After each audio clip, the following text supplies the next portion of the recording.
Hello and welcome to Sports This Morning. I'm Cecilia Omobe. I am Tayo Salam. It's great to have you join us again. And this morning we're starting with Nigeria Professional Football League. And of course, the big win of the midweek happens to be the game between Jigawa Golden Stars and Abia Warriors. Abia Warriors were looking forward to getting their first victory of the season, but that wasn't to be because Jigawa Golden Stars recorded their first away victory since 2008.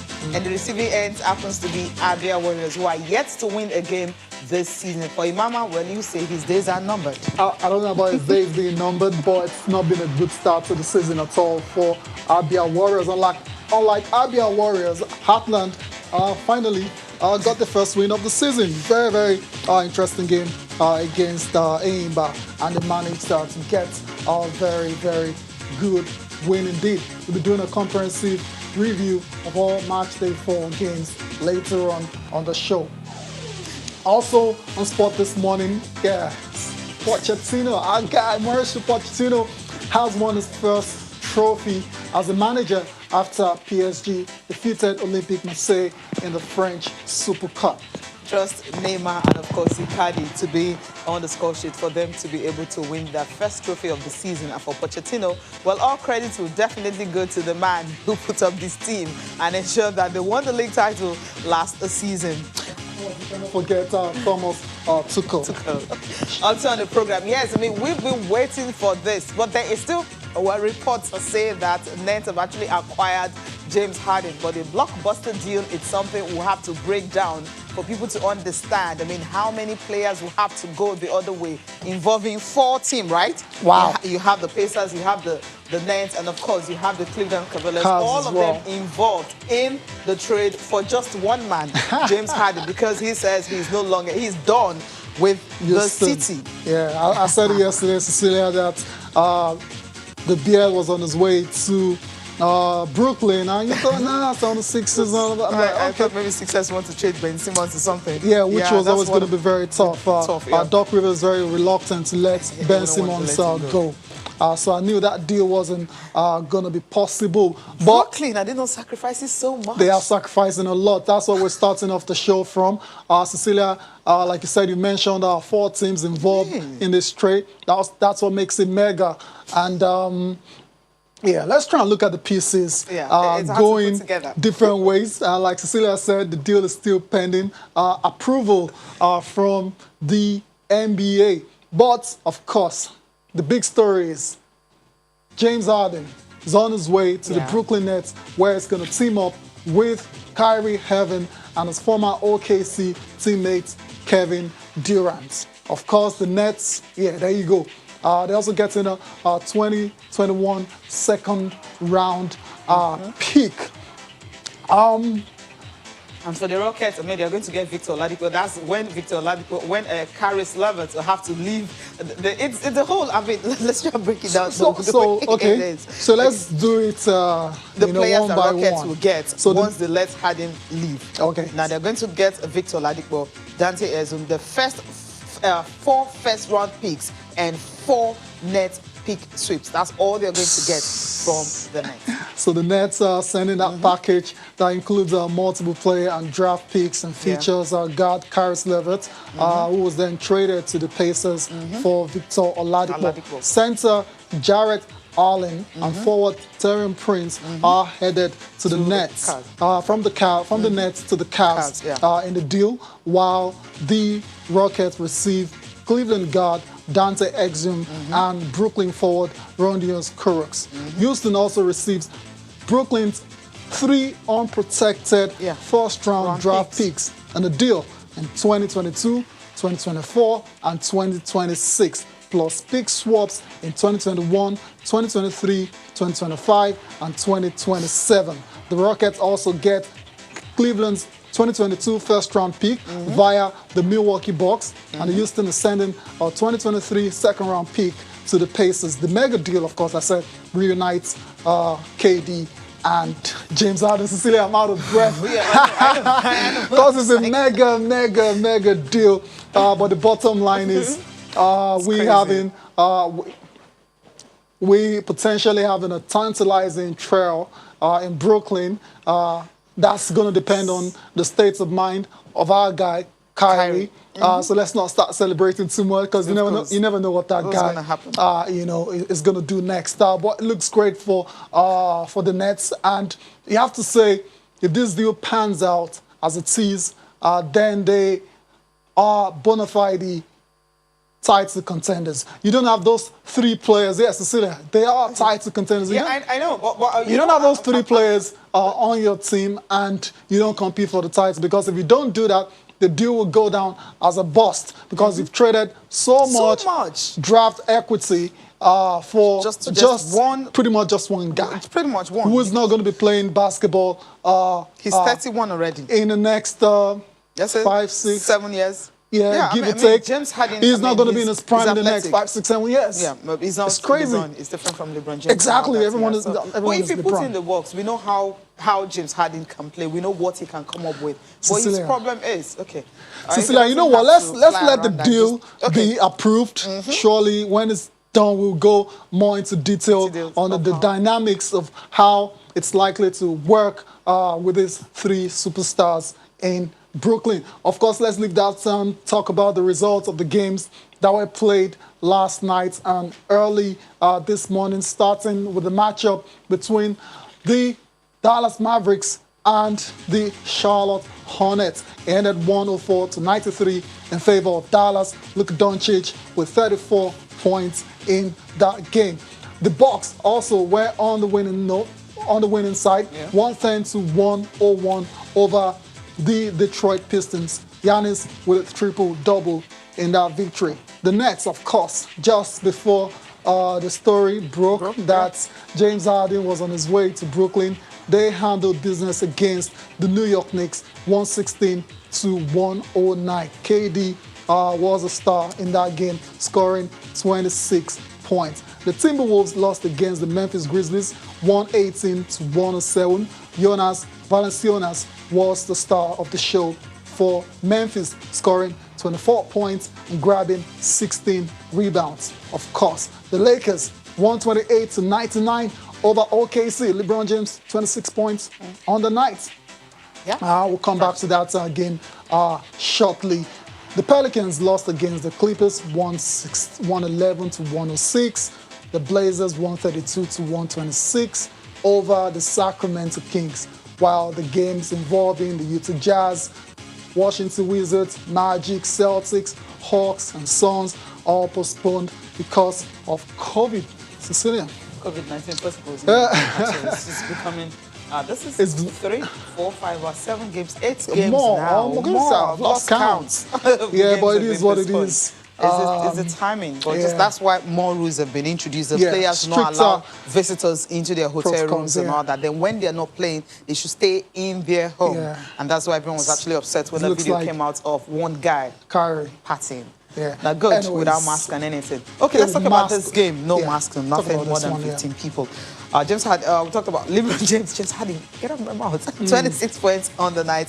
He had Montrezl Harris also added 21 points. Anthony Davis had 18 points and 7 rebounds. And of course, the Lakers have won 4 straight games now to improve to NBA best record 10-3. There you go. They also surpassed the 1985-86 squad with that 7 road start. They actually set a franchise record in this particular game, because right now all the games on the road, 7 in a row, they won all of them. You look at that, that's a franchise record. Like I said, never been done before, not even when they had Shaq, Kobe and all blessed memories. It just tells you how these Lakers side looking great. They're primed to perhaps repeat as champions. And after the game, of course, LeBron James was asked his thoughts on starting the season with 7 straight wins on the road.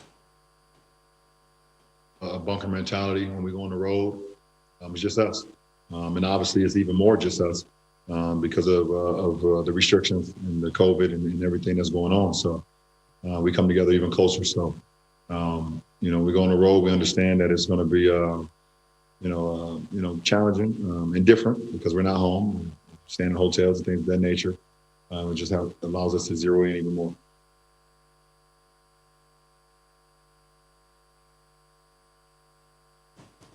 Yes, it's all about zeroing even more, knowing fully well that it's a very strange season because of COVID and all of that. But the Lakers seem to have figured everything out, and that's why they have the best record in the league. All they have to do is to be disciplined. At the moment. That's what is important. Yeah, and don't get too complacent. And that's what we've seen from the Lakers so far this season. 10-3 to start the year.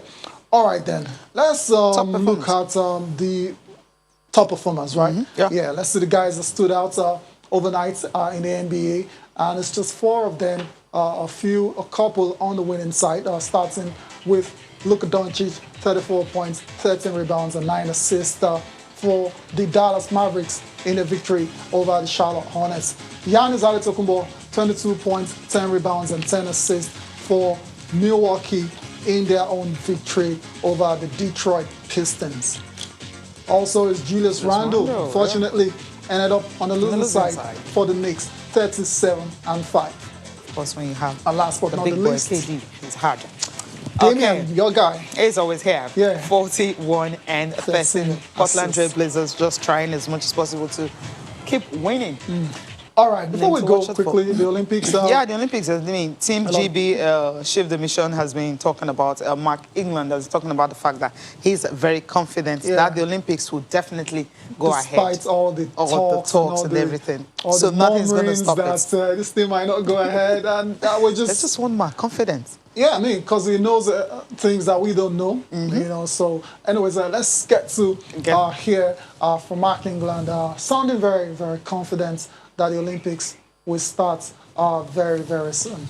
All right, then we'll come back to Mark England as well later on the show. All right, then let's listen to Mark England now. The Prime Minister of Japan overnight has commented that the games will go ahead.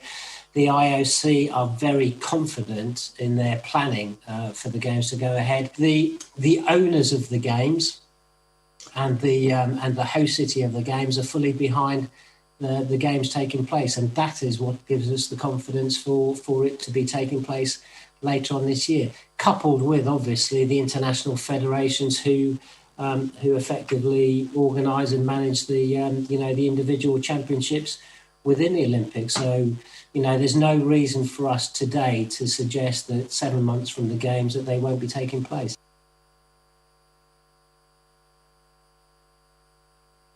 All right, then we need to go on a break. When we come back, it's going to be all about the Nigerian Professional Football League Match Day 4 review. Join us again.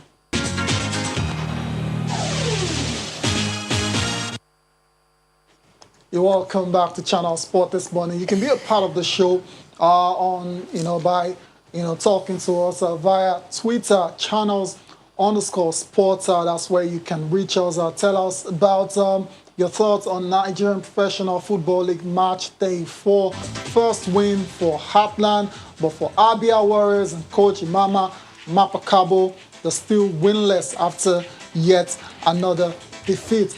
I don't know if we have Tottenham fans in the house. Tottenham once again missing the chance to go third on the log after dropping points yet again. 10 points they've dropped 10 points from winning positions. It's incredible. I'm not sure. But I know we have a lot of Jose fans in the house. I'm not sure about Tottenham.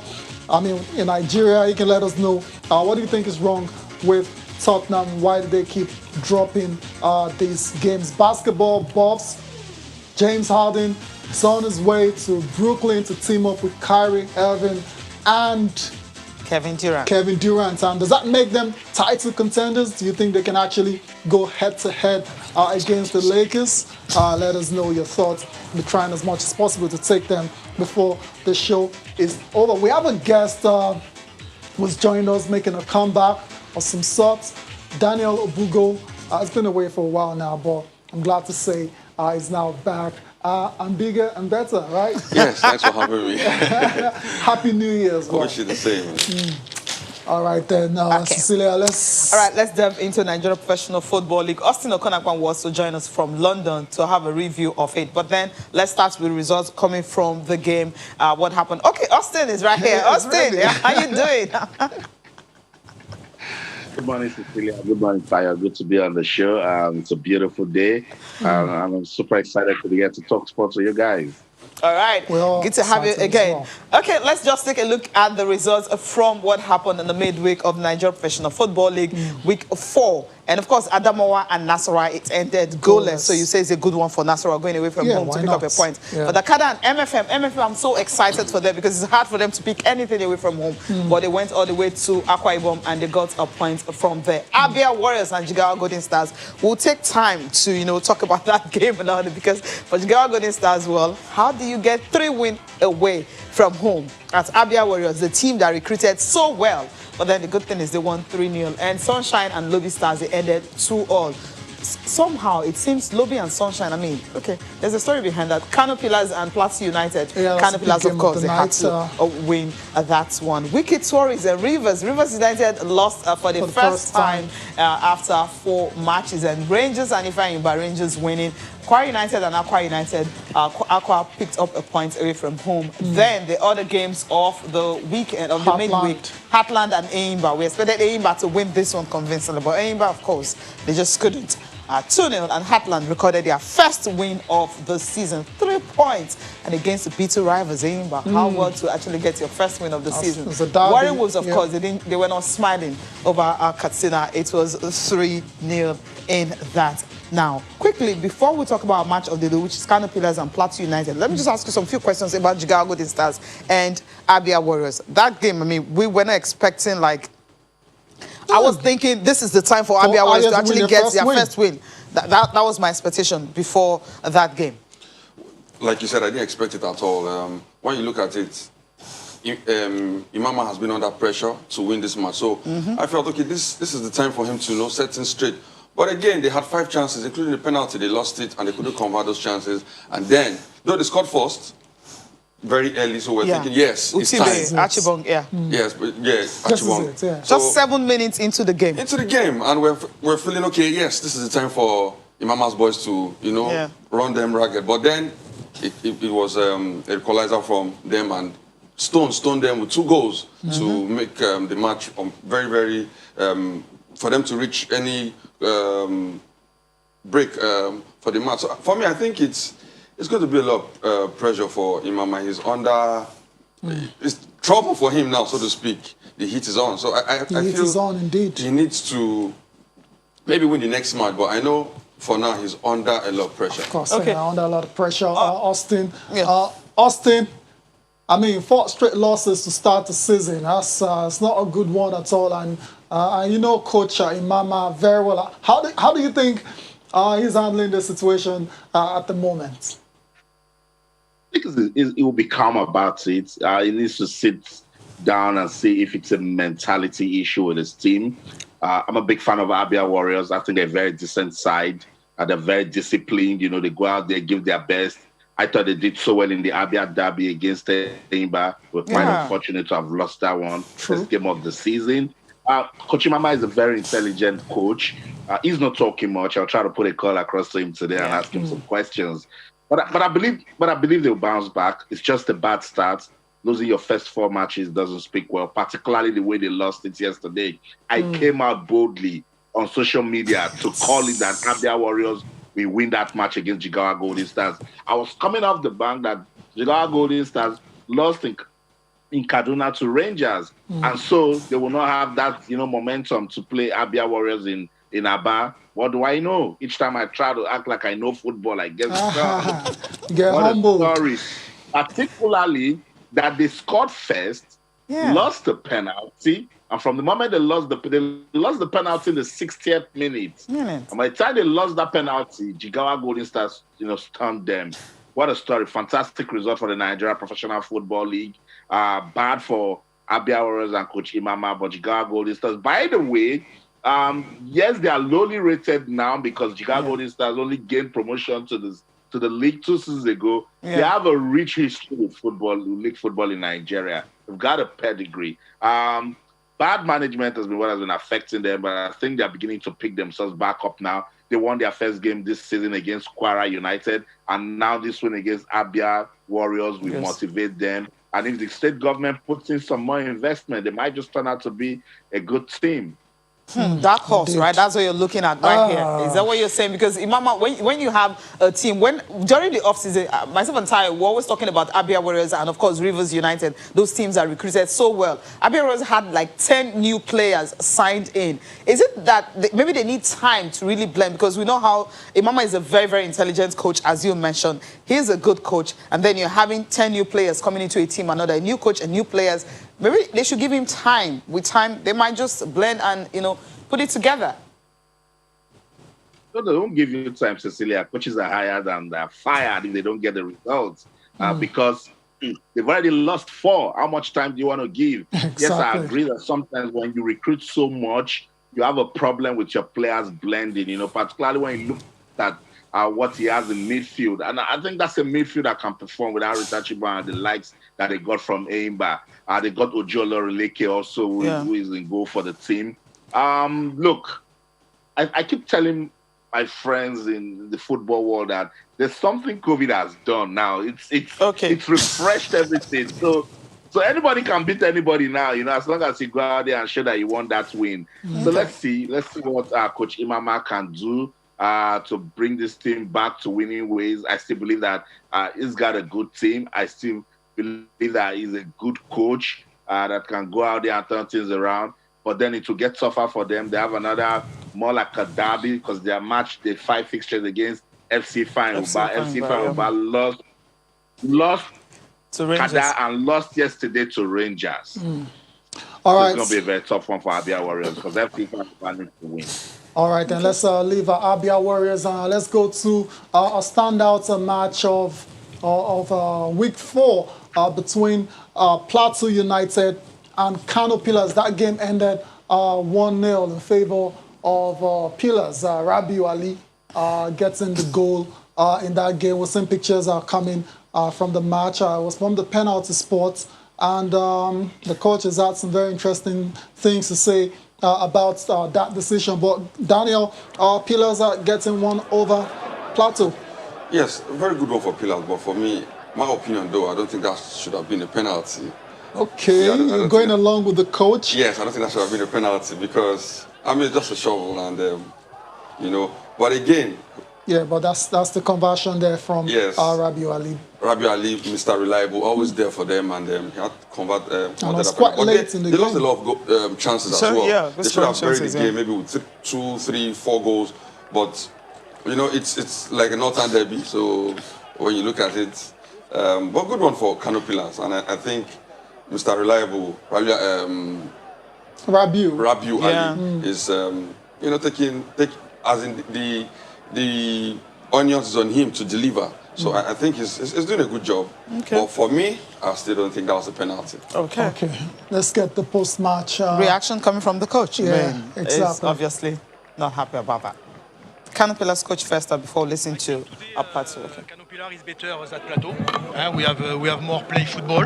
You have not too much opportunity, but you have the opportunity for win today.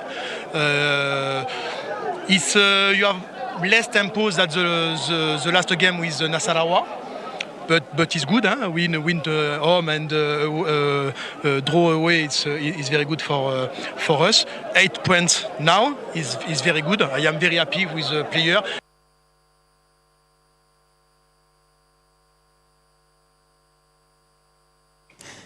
Obviously, Kano Pillars are not doing badly. It's 8 points, so he's really happy with the performance. And this coach was under a lot of pressure. Of course, remember, what happened on the continent and all that? It was woeful during the time. But now, I think Kano Pillars, you say, they're really doing something really good and remarkable. But let's get reaction of course, Plateau United coach. Obviously, he's not happy because he felt that their first win of the season would have been a springboard for them to continue the run. But somehow, penalty was just their greatest undoing. Congratulations to Pillars for winning the game at the end. But to say the fact, the officiating was so far, right from onset, they have shown their intention, particularly the second assistant referee. We have seen so many offside called first half, he refused to call. And I believe if this one is a penalty, we have got a better one. We have got a better one in the second half. All right. I mean, he was clearly not happy at all. Just maybe if that penalty wasn't given, could have been maybe goalless game or something. Yeah. But then at the end of the day, come on, you've lost all 3 points. Just try to go home and see how you can pick up a win again. That's what they the got game to is all do. about. Yep. Austin, this is another coach that you know very well, Abdul Maikaba. What do you make of him trying to blame that loss on a penalty which he feels was undeserved? Well, guys, that's what failure does. You know, it gives you reasons to, pick up excuses. If I have a chance to speak to my good friend, I'm going to ask him, Coach, if it was your team that got that penalty, will you come out to say it was soft? Look, when a player is goal bound, you need to be careful how you touch them because, the referee at that point is vulnerable, So, Caterpillars, anytime, any day, we heap pressure on you, and then they got to go when they needed to get it. Through their evergreen, reliable Rabiu Ali. So, Coach Abdul Maikaba, there's something about this is Plateau United team after they crashed out of the CAF Champions League. I think he needs to, look at his team and see where they can start getting results. Out of 4 now, they've won 1, they've drawn 1, and they've lost 2. Their next match is against Adamawa United. Now, I'm very careful to jump up and say, they are going to beat Adamawa United because that game will be played in Jos. So use that game to, tweak things a bit, try 1 or 2 new things that you've not done before. I know they're missing Elijah Gope in that team. He left for Rivers United. Used to bring a lot of stability to that Plateau United team. So he needs to go back and look at ways that he can get his team back to back winning ways. Yeah, okay, Austin. Let's leave that game and go to Rivers and Wikitoria. Rivers started the season so great. 4 wins in a row before yesterday. No goals conceded, but that run is now over now. No thanks to Wiki Tourist. Fantastic free kick. Ended up being the winner for Wiki Tourist in that game. Daniel Chinedu, right? Yeah. Got the goal. 30th minutes. Yeah. That was it. That was the end of the game. Fine run out, they put to stop. Yeah. They've been drowning teams. Now it's their own turn It's to their be turn. drowned. So good one for them. What lovely free kick. Fantastic. I mean, if they had lost this match, it would have been, but lovely free kick, I must say. What a way to win the match. And like you said, the only goal that they scored to win the match. Rivers United, they recruited a lot. Good to see their players. And when you see the likes of how good they play, you just keep wondering, wow, good footballer. And let's see if they'll bounce back from this 1-0 defeat. Rivers United, surely they will. But the good thing is that that's why they lost. They're still top of the league because they did their homework from the beginning. So it'll be hard for anyone to price them off, except they go on to lose maybe 2-3 more games. But now, their fairy tale run is over. So to see how they can actually pick it up and continue from there. Let's get reactions from, of course, post-match reactions coming from the game. We are happy because we are looking for points now more than even goals. So it's not about scoring 3 or 4. If we can get to score more goals, it's okay. But the most important thing is the points. We came out to bag in the maximum 3 points so that we can lift from the opposition. And we got it. We are happy with the performance of the boys. I think it's the beginning of the it's a morale booster for the boys. I know they will pick up, because we have a lot of young talent. You see, some of them are playing the league for the first time, and they are blending very well. What you can see there, so it's a promising team. I think it's good to have this win so that the morale of the boys will boost and we get forward. Yeah, it's all about boosting the morale of the team, having that first win, Usman Abdallah. I can't imagine that this is his first win of the season. When you're looking at coaches, it's one of those that you look at, okay, these are the top coaches we have in Nigeria. Another top coach, of course, is Stanley. Of course, Eguma. I mean, you said Rivers United recruited well, but the good thing is that they kept their coach. So we know he's the longest serving coach. But then he's disappointed with the result, obviously, but also the fact that they have to travel, all the way, which is always a problem in Nigerian Professional Football League. After the game we played last on Sunday, we had a terrific moment traveling from Port Harcourt to Bauchi. have a hectic period because fatigue was very, very instrumental in this our loss today. I think I will do that. Maybe because of the breakages we had on the breakdown we had on the road before coming. But I think that the players tried their best. All right, yeah, clearly not happy. I mean, traveling by road can be very, very horrific. You know, for players and all that, so you have to get there and then train. And of course, the next day you're having a game, especially after playing at the weekend. And midweek, you're playing again. So I think it's a whole lot for these players, a whole lot for them to deal with. Okay. All right, that's it for Nigeria Professional Football League. Let's quickly go to England. I mean, what happened last night? Manchester City against Brighton. I mean, people were predicting 4-1, maybe 3-1 and all that. But then City, they just don't want to concede. Score one, and that's it. So let's take a look at results from Wednesday Those night. making those predictions must have not watched City recently. Their last 4 games. Exactly. Score 1 and then sit back and try. I mean, it could have been 2, except we're still looking for... Defense is a lot better now. We're still looking for Ryan Sterling's penalty. Right? We're still looking for the ball. Where is it? It's landed somewhere in Manchester. It went to the red side of Manchester, right? Not the blue side. I don't know where it went to. That's the confirmation. 1-0 Phil Foden yet again on the score sheet for the citizens. Tottenham and Fulham ended 1 apiece. Harry Kane gave Spurs the lead and they looked in control. Second half, same old story. They let the game slip away from them and Fulham got the equalizer. Yes, quickly, what do you think is the problem of Tottenham? The way they keep giving away this late before we go on a break in 30 seconds. I think it's their style of play. They always, when they score first, they always want to defend till it ends. And I think he has the personnel to go on the sweet counter. But I don't know why they keep relaxing. Like you said, they've lost 10 points from winning positions. And for me, I think it's a bad one for Mourinho. And you know, these 2 managers, they are at war of words before the match where Mourinho was saying, let me tell you, in football, there are no secrets. I already know that Scott Parker knew he was going to play the game. So, and Scott Parker was like, he doesn't care what Mourinho says. But then at the end of the game, we saw that they both shook hands and you know, they talked to each other.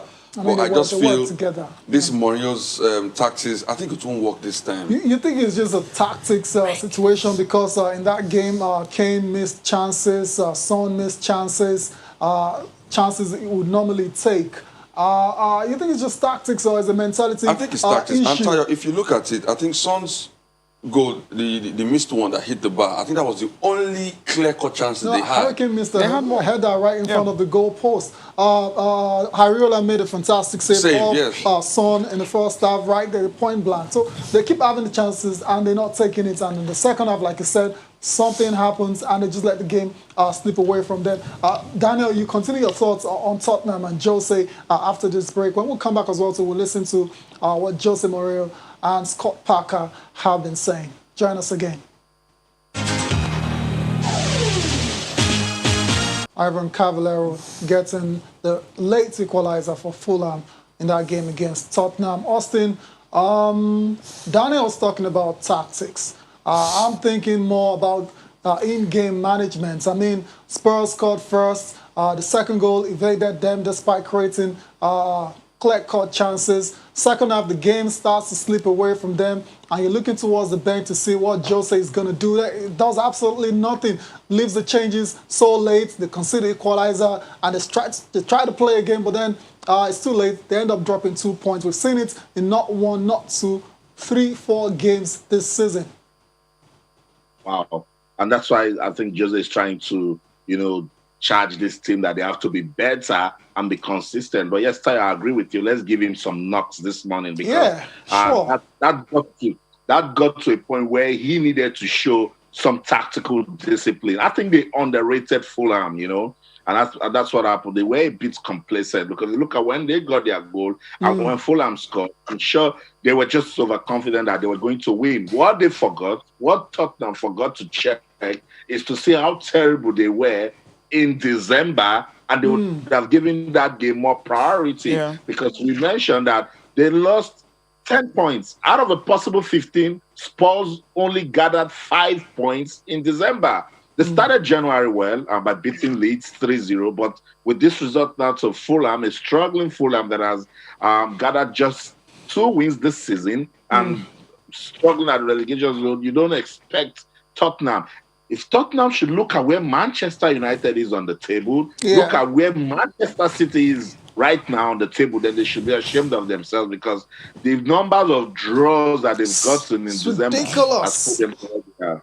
Absolutely, and that's why Jose was talking about inconsistency and all that. They need to be consistent. If they can just do that, then everything will be fine. He's got to do better as well. So Cecilia, he's got to do better. All right, Austin, thank you so much for waking up early. How? Okay, still, I mean, it's not so early. Thank you so much for being here today.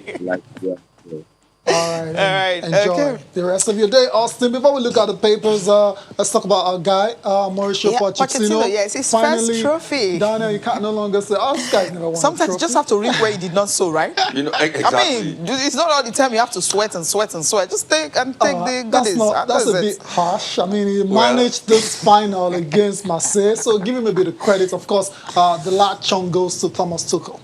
Excuse me. If Thomas Tuchel hasn't won the league last season, will he that's be why I playing said, the Champions the Trophy? last chunk of the credit goes to Thomas Tuchel. So because he won, it would have been a hat-trick of losses in cup finals when he took, because Carabao Cup 2015 he lost, then 4 years later the Champions League he lost. That's why he deserves a bit of credit. Good one for him, and good to see Cardi back, you know, after he has struggled with a lot of form, and and Neymar to back. Neymar with the winner. With the winner, that penalty. Even Icardi's, there was a goal that was ruled out by VAR from Icardi as well. So I think a good one for them, and happy to see him win his first cup as a coach now. Yes. As a coach. Wow. As a coach, of course. Yeah. Hopefully it's the start of many more to come, because when you're coaching PSG, you expected first of all win the league title, the Champions League, of course, the League Cup, and that's 3. So you can win 3. If he doesn't, but what these guys need is actually the UEFA Champions League. We know that. And that's why it was, I mean, he has been to the finals of the Champions League. So, and PSG were in the finals of the Champions League last season. So they need to take a step further by winning it. Okay. Before we look at the papers, tweets are starting with more Noble Flyer. Yeah, Noble Flyer. You're saying Mourinho should not cry over spilled milk. Okay, his boys did not take the chances. That's what we talked about. That seems to be the story of Tottenham against the teams like Fulham, Crystal Palace, and Wolves. I am so happy that they drew. Only if Fulham was clinical, of course, they would have won that game. You're also talking about NPFL coaches. You're saying they should stop blaming referees. It should be done behind the cameras. I mean, we see... It kills the game's fear. But I mean, we see coaches all around the world. Do you listen to Espirito Santo when he was talking about that guy shouldn't referee any game ever? He was these things can happen. But I think what they should be doing is you find coaches when they talk out of place and all that. But I think he was in line. He wasn't happy with the penalty, and he was magnanimous in it. So he didn't go all out to say you're not fit to referee, like what Espirito Santo said. Even though he's right, will he be fine? No, if it depends on how you say it. I mean, if he's so damning, as long as you don't question the integrity of the referee, and also because you're actually making reference to the league that they are bringing in referees that are not good enough to officiate. That's why Espirito Santo was actually fine in charge for that. Wait, no, Fergie, you know how many times? Several fines. Several fines. He doesn't really care. Dr. Kene, right? Yeah, Dr. Kene. Okay, I have Dr. Kene here. He says they're quite impressed with Fulham performance against Spurs. Shout out to our Niger boys. Yes, I mean, Lookman actually gave that fantastic assist. Nothing gives me as much joy in football as watching Spurs suffer. Jose can ramble all he wants, as we are still the king of the North. Okay, that's Arsenal, right? Yeah, of course. It's so obvious. Okay, and we have this one coming from a Community Watch. It said, Heartland just made me proud. You see what happens when you pay players' money due to them. Heartland have a strong team, but poor management is their bane. Clearly, clearly not good at all. Remember when the coach was talking about they got their salaries, 2 months, on the road to play MFM and all that. Bosun says, I wouldn't blame Harding for wanting to leave. After an illustrious career, you definitely want champion ring to show for it, and the Rockets cannot offer him that for now. John Wall is there. I mean, DeMarcus Cousins. Let's quickly take a look at the papers. Okay, we have to leave the studio. There's no time for the papers, right? Thank you so much, Daniel, for coming on the program. All right, thank you. Thank you for watching as well. Enjoy the rest of your day. I am Tayo Salam. I'm Cecilia Mogbe. Have a great day.